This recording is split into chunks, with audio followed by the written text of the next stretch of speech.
According to Warren, surveillance shows that the mother entered the salon at 10 a.m. and by 4 p.m. she noticed that both her baby and her car were dead. Police administrations say they have about 1,800 officers on the street, but what union representatives showed me is that that number is far less.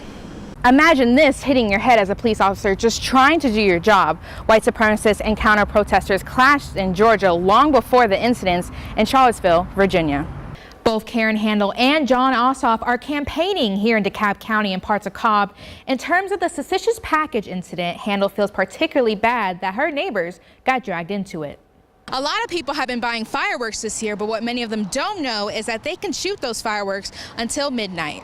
You know, figures don't lie, but liars figure. Vince Champion, director of the Southeast region of the International Brotherhood of Police Officers, says the administration has been lying about the number of officers they have on the force.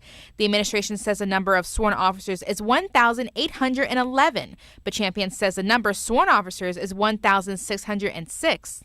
You have, other outside that aren't on the actual road, cops programs. You also have some in there that are being counted from the academy. Champion says approximately 16 officers a month either quit or retire from the force. He says if the pay and benefits were better, Atlanta would not have a problem with keeping officers. They're going to come get trained, they're going to look around, and they're going to move on. But at this city council budget hearing in June, a commanding Mayor Reed said the city can't afford to give the officers a raise. The facts that you're putting forth, regardless of the source, are wrong. We took the union's numbers to police administration, who admit that almost 100 of those positions are people in the police academy. No, they are not on the street yet, but if we counted them in civilian numbers, then that would fill up positions that could be offered to other people. They are a pain in the neck. Anita Herman and her daughter cast their vote in the intense 6th District race Monday afternoon between Republican Karen Handel and Democrat Jon Ossoff. They've said that they've been receiving numerous texts and robocalls from both campaigns. Some voters have received texts, like this one from Ossoff's campaign, reminding people when and where to vote. And some voters have received robocalls supporting Handel, like this one from President Donald Trump.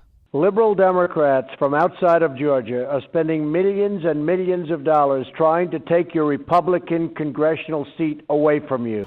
While many people find these calls rather annoying, we found out that they are in fact legal with some restrictions. Campaign texts are legal if they are done by a real person and not by a computer or auto dialer.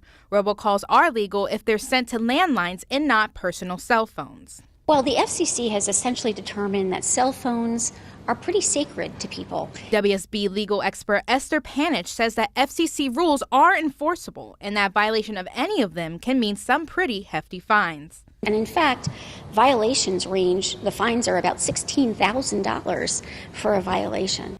Teresa Elam cast her vote Monday afternoon too, and like so many others, she's received a lot of texts and robocalls. I've gotten quite a few, more than I would like to have gotten, but I mean, if it's necessary, to get people to get out to vote, I can understand it. It's going to be a transparent police department. It was horrible. I was sick to my stomach about it. East Point Police Sergeant Timothy Hanner says he received a 99 on his promotions test for lieutenant, but with 3 out of 25 missed questions, something didn't add up. I should have gotten an 88. Even though he found out a close friend and one of the department's most respected members, Major Tony Mabry, might be responsible, he knew he had to do the right thing and push forward. And it put me in a very difficult situation. Tommy Gardner says Hanner's alert potentially prevented ruining the department's integrity and saved the city years of lawsuits and controversy. I immediately took action.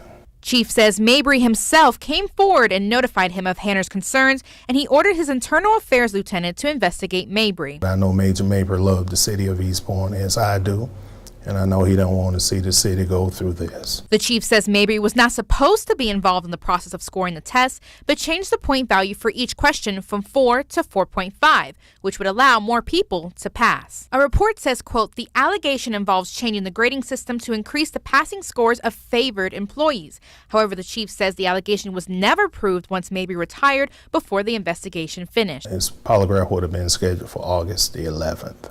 By phone, Mabry says, "I made an honest mistake." He said it wasn't intentional. He said there was no attempt at favoritism. He made a mathematical error and that he did not even know how individuals were scoring at the time he made the order to change the weight of each question. The chief says the test was corrected and the promotions process was saved. It's a fair promotion. Chief Gardner handled it admirably.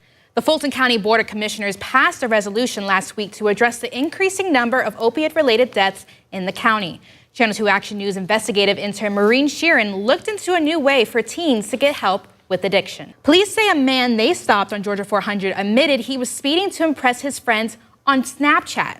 Alpharetta police stopped Marlon Neal Tuesday night. They say he was going 112 miles per hour in a 65. Neal told officers he was trying to do Snapchat. He is charged with reckless driving, speeding, and using his cell phone while driving.